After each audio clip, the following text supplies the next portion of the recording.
My blissful gorgeous selves, now I am introducing you with our invisible code dwellers. Not being sensitive, not recognizing, not honoring your powerful but most well-wishing code dwellers may cause threat to your life. Therefore, it is very important to be aware of them. There are 5 planes of existence: physical, astral, celestial, transcendental, and one more. According to the different frequency level, these new independent and separate dimensions of existence are woven into each other. It is only the physical one which can be seen, touched and felt by our normal organs of human body. The physical plane consists of this world, oceans, space, planets, and all those who live here and are visible, such as animals, trees, birds, insects, worms, and 400,000 life forms. This physical realm extends 800 miles up in the space. The second dimension, the astral plane, consists of ghost spirits and astral yogis and astral divine. It extends for so many hundreds of miles, where the dimensions become more subtle and the celestial region begins.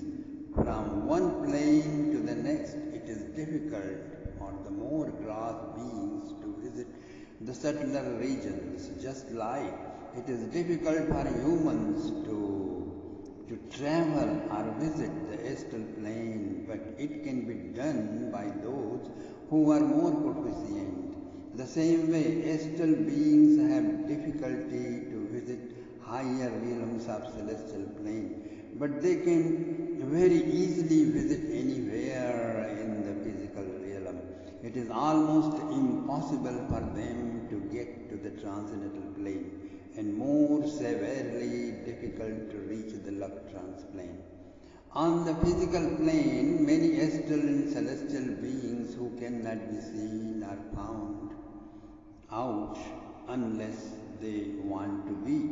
For instance, the moon and the sun are definitely physical, but they also are celestial. The presiding deities live there along with hundreds and thousands of other inhabitants, but because they are subtle, we cannot recognize their presence. Even Hanumanji, who was so great and who lived in Treta Yuga, that means about 1,000,000 years ago, when people's consciousness was much more refined and the different dimensions of existence were easily intercommunicable, and had a difficult time when he tried to journey to the sun. It was excruciatingly hot, very, very hot for him. He went with materialistic desire, and therefore he could not see the subtle side. It was only due to the grace of Surya Raja that he was able to see the subtle inhabitants there. If even Hanuman could not see because of materialistic inclination, what can be said of today's generations which travel in outer space with the desire to conquer new frontiers? It is natural that we will only miss, but if refined meditators are sent, they will be able to easily distinguish the more subtle realms there and find out such immense knowledge that all earth's problems can be solved and we can begin to make strides never dreamed of. In the third dimension, celestial beings reside, which include Vidyadharas, Apsaras, Yakshas, Rakshasas, Gandharvas, Kinnaras, Pishachas, Guhyakas, Siddhas and spirits, Maharadhikas and Tushitas and Vishwadevas and Vasus and Sadhyas and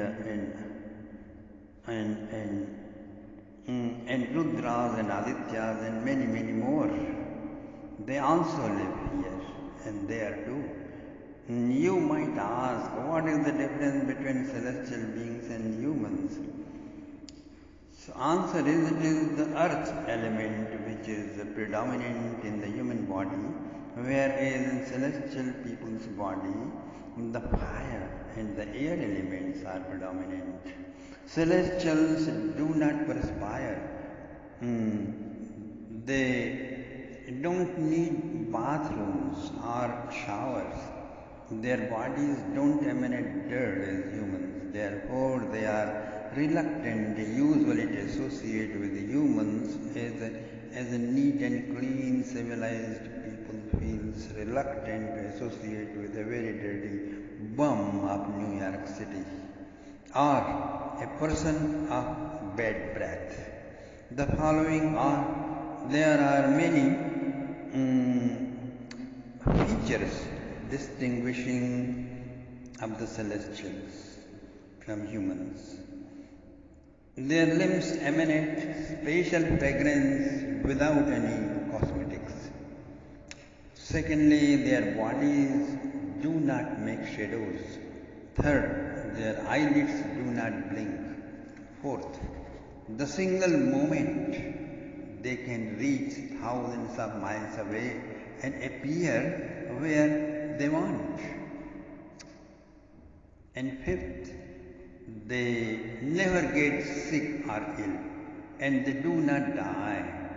Upon the expiry of their punyas, or due to some curse, they fall to a more gross plane of existence. That's all it happens. There are three kinds of celestials, my dear friends.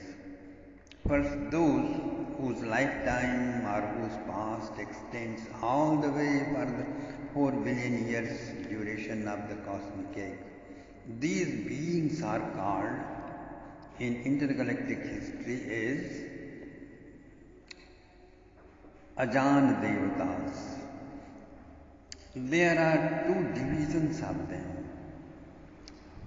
First is causal celestial beings such as the 12 Adityas and 8 Vasus and 11 Rudras and 2 Ashwini Kumaras and 49 Marutas, Varuna and Indra.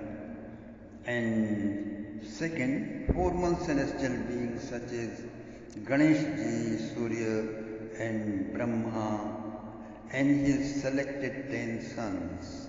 Also, the various partial incarnations of Devi, Vishnu and Shiva also come into this category when they partially incarnate and slay as Ajana Devatas. Stay here as Ajana Devatas in the transcendental celestial dimension of existence within the cosmic age. So second,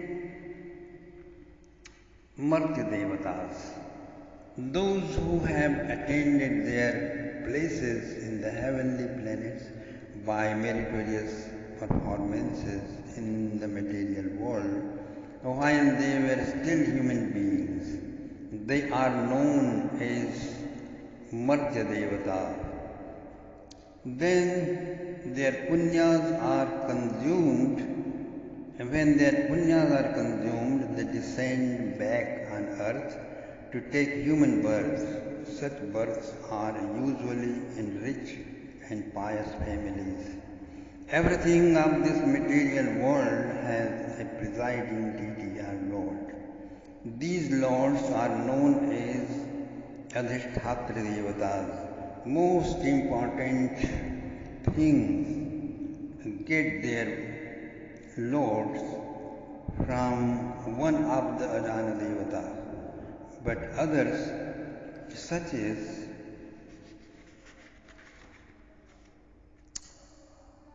ponds and rivers and trees and hills and homes, and find their lords from ambitious souls suspended in the space who just fill the gap.